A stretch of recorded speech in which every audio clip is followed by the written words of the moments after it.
Hello again, friends. Today we're going to use the colors from our color wheel, 3 simple colors, a yellow, a magenta, and a cyan, and make something like these beautiful hearts. Just showing again that it's very easy to do simple things and make gorgeous watercolor pieces. Anyone can do it. So let's start with a beautiful red. And when I'm making my heart, what I'm going to do is use very wet paint and just make a simple heart shape. It doesn't need to be perfect. It's not supposed to be perfect. And I always leave a little sparkle of white. With watercolor paint, there is no white. You just use the color of the paper. So I'm kind of painting that in and just leaving that one bigger and a couple little sparkles. It'll just make it look extra nice. And then when I go to get the next color, because I'm using my red and some yellow to make orange, it's going to be very juicy and it's going to run into the other as well. And that's the whole point. Look at those colors as they circulate. Again, leaving a couple of little spots and just knowing that it always looks a little more natural that way.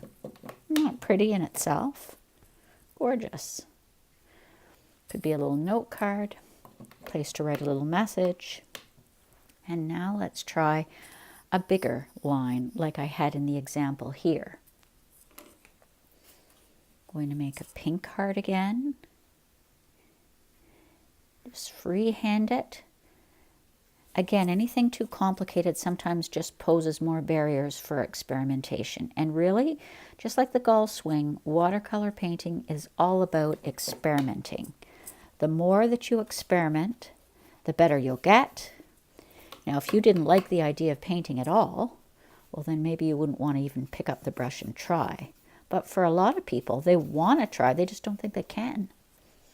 I was one of those people, and that's why I'm dedicated to show you that really anybody can paint watercolors.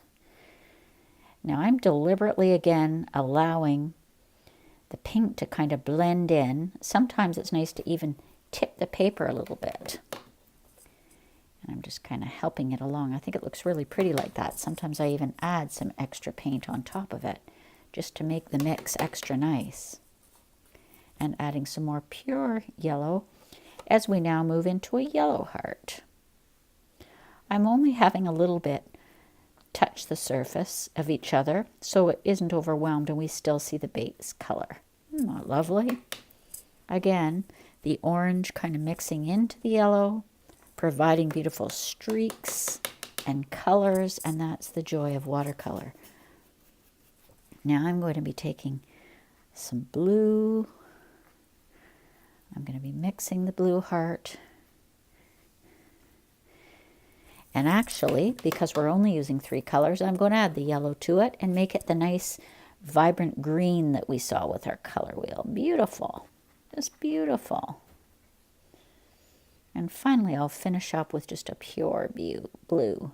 Isn't that gorgeous? Just the little spreading of each color into the next. It's what makes it so mesmerizing and such a joy. Nobody can make a painting in the exact same way. So you and your unique colors, you are creating art that no one else could create. And that's why it's wonderful that supplies and barriers and techniques are not a barrier to those who would like to paint. See what you think, friends. Try it around. Put it on a note card, a bookmark, a placeholder. And sometimes one last tip about what's helpful is taking what is a pigment pen, a Pigma Micron, with ink that just kind of sometimes adds a finishing touch with a loose line over. Again, shouldn't even be exact, should be just kind of loose, not even solid lines, but sometimes it gives a really nice kind of finishing touch to the piece that's almost a bit whimsical. See what you think. Experiment. Play around. Here I'm just adding a little highlight at the side. And enjoy your painting Share your ideas and comments with everybody in the community, and see you soon.